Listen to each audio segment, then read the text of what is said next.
I have to start with a confession tonight. I'm an old fighter pilot, and we're known as big fat liars. We have a rule. It's called the 10% rule. And with the 10% rule, it means that as long as anything I say is 10% true, it's totally accepted. All right? So with that, I'm here to tell you a secret. It's a secret I learned as a fighter and bomber pilot in the Air Force. It's how to become the best in the world at what you do. I'd like to start by sharing a conversation I had with my teenage son. I told him, your life is going to be hard. It can be hard because you decided not to pay the price to become valuable and will be left with limited options. Or it can be hard because you've paid the price, and paying the price is hard. But if you'll pay the price to become valuable, then your options become unlimited. Ever since I was a little dude, I wanted to be a fighter pilot.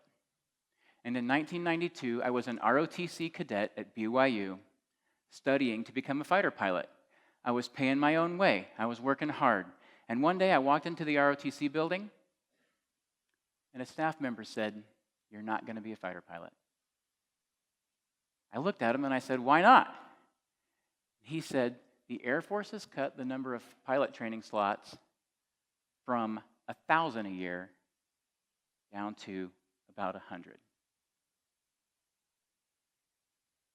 I looked him in the eye and I said, "I don't care if they only choose one. As long as they choose one, it's going to be me." And about a year later, I was awarded a scholarship for being the top pilot candidate in the nation. Now, you might be saying, well, that's great. But let me explain something to you. The people who know me best would say I'm not smart enough, I'm not tall enough, I'm not good looking enough. And yet, I made up my mind that I would become the best at what I did. So when somebody tells you that you can't do what you want to do, look them in the eye and say there's always room at the top for the best. Then, all you have to do is be the best at what you do, and there will be a place for you. I'd like to illustrate with an example. In 2003, I was part of an elite group of Air Force pilots who flew the B-2 stealth bomber. We were tasked with taking down Saddam Hussein's regime in Iraq. Flying 36-hour nonstop missions, we flew from Whiteman Air Force Base, Missouri, across the Atlantic to downtown Baghdad, some of the most heavily defended airspace on the planet. Using stealth technology and precision weapons, we targeted high-value command centers, headquarters, and other targets. I still remember how Baghdad looked as we approached from high altitude. It looked a lot like this. The lights were still on. It looked like Kansas City, Missouri, or St. Louis, or Phoenix, or Rexburg, except for that smoke drifted across those lights, creating an eerie glow from the combat that raged beneath us. Although we had left 18 hours prior, we arrived to the target within 1 minute of our assigned time. Pilots on the nights before and the nights after this mission reported surface-to-air missiles, but this night, we didn't see any of that. We released 14 2,000-pound precision weapons on several targets in and around Baghdad. And I'll tell you something right now. When people tell you that stealth works, for you guys, that's great. But when you're flying in the missile zone, you're really thinking about, does this really work? So as we traversed the target area and came home, everything worked like clockwork. Really, it was nearly an uneventful mission, almost routine. We returned home 36 hours after we departed, and we were undetected by the enemy and unscathed. The stealth bomber and the pilots who fly it are truly the best in the world at what they do. I'd like to talk a little bit about what it takes to become the best in the world. That's the secret I want you to take away tonight. A lot of people have the misunderstanding that execution is the key to excellence. And while execution is an important part of it, It's only a small part. Let me illustrate with one of my passions. I'm passionate about pizza. I love pizza, right? I can tell there's a few of you here who also love pizza, but in my case, it's kind of an obsession. And believe it or not, I try to be the best in the world at making pizza. Now, one day I was talking to a guy who owns his own pizzeria, and I asked him a question. Are you going to the expo? He looked at me. The expo, just so you guys know, is a place where thousands of independent pizzeria owners gather every year to share best practices, to learn, to improve their businesses, to grow their top line, to improve their bottom line, but most importantly, to learn management principles that will help them have better lives because they won't be stuck as slaves in their own businesses.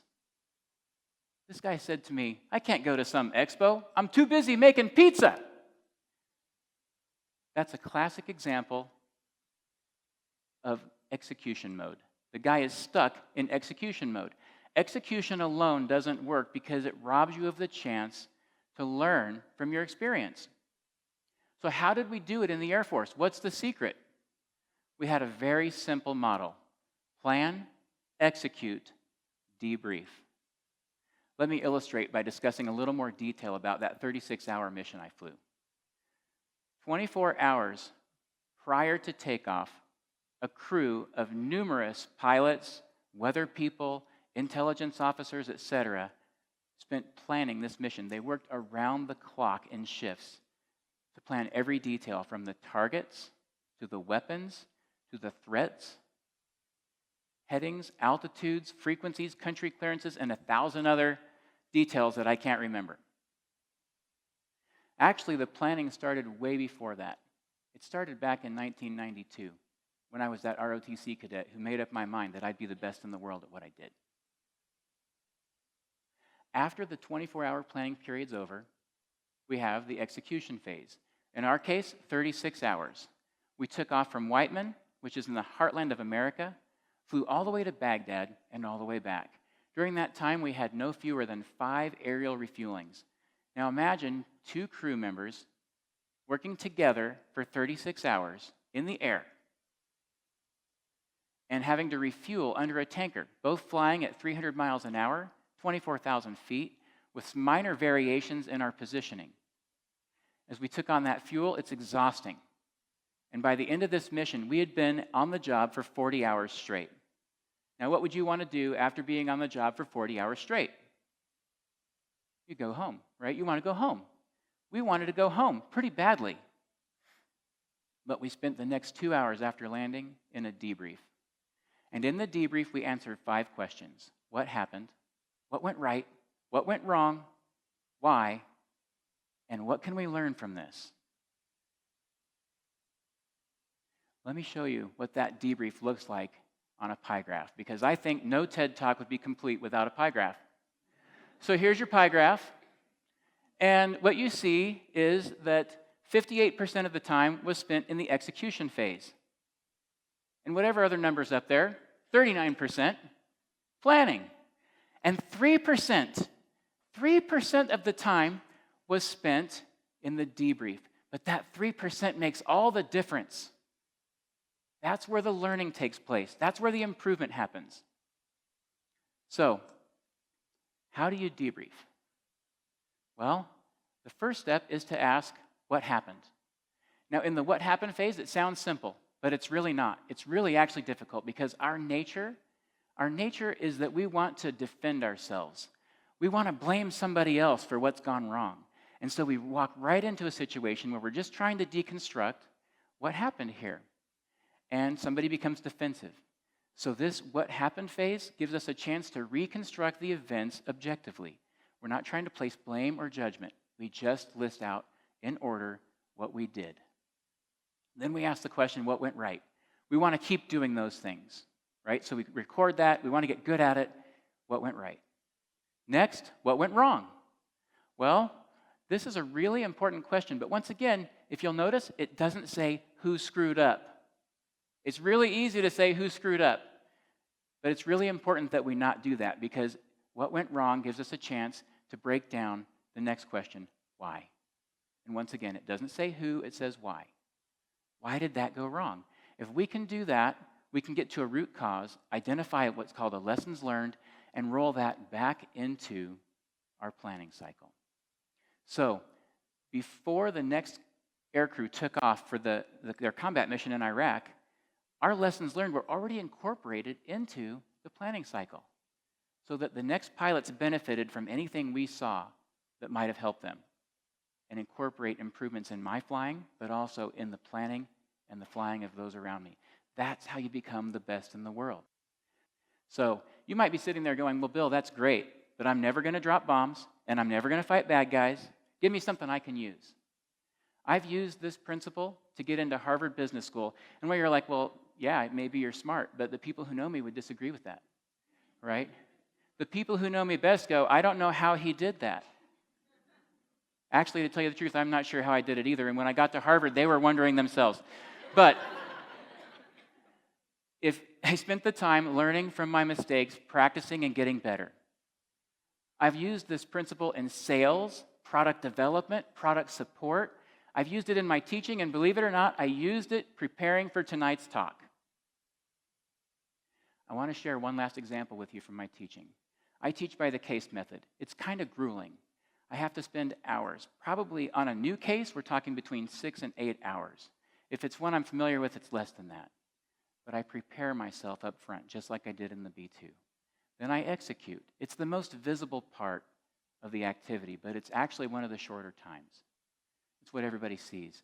And then, even though it's been a long day, and even though I'm tired, and even though I want to go home, after I'm done teaching, I go back into my office and I answer 5 questions. What happened? What went right? What went wrong? Why? And what can I learn? I record careful notes on the things I'm going to improve next time I teach. Sometimes those notes are recorded and I use them the next day. Sometimes they only apply to a specific lesson and I'll use them the next time I teach that lesson. So tonight, I want to end with a challenge. I want you to decide now to become the best in the world at whatever you want to do. I want you to commit to paying that price. It's only 3%. And with that 3%, I want you to ask 5 questions. What happened? What went right? What went wrong? Why? And what can we learn from it? Thank you.